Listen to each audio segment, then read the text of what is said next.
Dito ka. Huwag kang iikot, ha? Ano ka ba ikot ang ikot, eh? Huh? English speaking po? Yes. Yari. Okay, what is your name?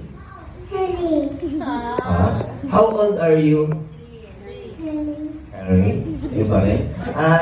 What do you want when you grow up? What do you want to be? Ha? Oh. So what is the meaning of that?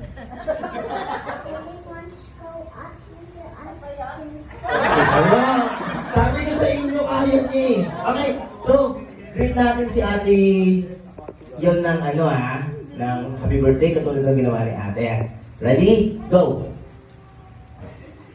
Salamat! Say, happy birthday, ate yun! Ready? Go!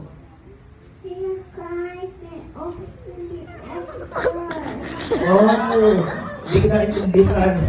Hindi na bumaba na makatutulong sa kanya. Okay!